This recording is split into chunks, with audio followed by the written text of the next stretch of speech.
नमस्कार, मैं हूं दिबांजलि मोहित्रा। पाकिस्तान की हालत खराब है, ये बात कौन नहीं जानता। और आईएमएफ की शर्त पूरी करने के लिए शहबाज सरकार पाक जनता की तेल निकाल रही और डीजल पेट्रोल के दाम बढ़ा दिए ताकि कर्ज लिया जा सके। खबरों की माने तो पाकिस्तान में पेट्रोल 250 रुपए लीटर और डीजल 215 रुपए लीटर मिल रहा है। महंगाई 7वें आसमान पर, डॉलर के मुकाबले रुपया 200 के पार और पाकिस्तान के नए नए आका बने चीन कर्ज नहीं दे रहा। सऊदी अरब ने भी पाकिस्तान से मुंह मोड़ लिया। ऐसे में पाकिस्तान को मिले कर्ज को कई देश मांग रहे हैं। ऐसे में पाकिस्तान के पास खाने के लिए पैसे नहीं है, वो कैसे देशों का कर्ज चुकाएगा। पाकिस्तान अपने कई इलाकों को ठेके पर चीन को बेच रहा है।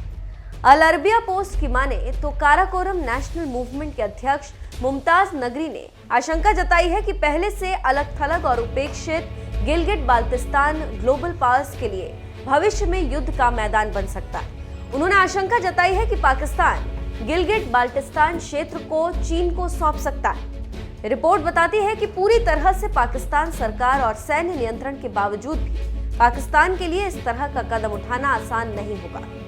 गिलगिट बाल्टिस्तान क्षेत्र पर पाकिस्तान का अवैध कब्जा है।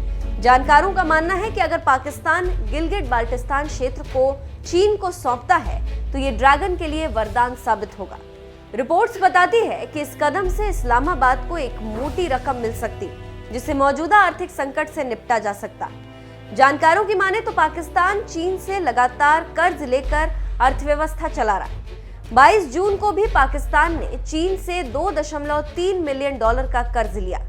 मीडिया रिपोर्ट्स बताती है कि चीन से बढ़ते कर्ज का भुगतान करने के लिए पाकिस्तान पाक अधिकृत कश्मीर के गिलगिट बाल्टिस्तान क्षेत्र को चीन को पट्टे पर दे सकता है। पाकिस्तान और चीन पर नजर रखने वालों का कहना है कि अगर ये डील होती है तो राजनीतिक सुनामी आ सकती, क्योंकि इससे सबसे ज्यादा नुकसान अमेरिका का होगा और अमेरिका कभी नहीं चाहेगा कि चीन पाकिस्तान में अपना अड्डा बनाए।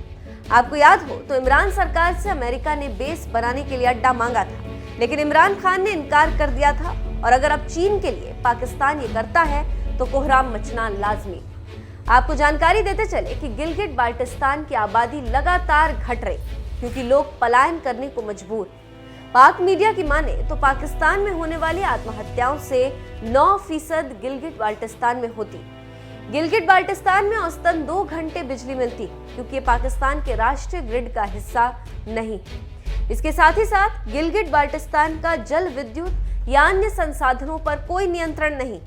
इसी को लेकर बलोची आजादी मांग रहे और पाकिस्तान और पाक सेना के दुश्मन बने, और इन्हीं दुश्मनों को पाक सेना निपटाने में लगी। अमेरिका एशिया में चीन के विस्तार को रोकने के लिए कदम उठा रहा है और एक्सपर्ट्स मानते हैं कि अमेरिका ये कभी बर्दाश्त नहीं करेगा कि किसी नए क्षेत्र पर चीन का कब्जा हो जाए।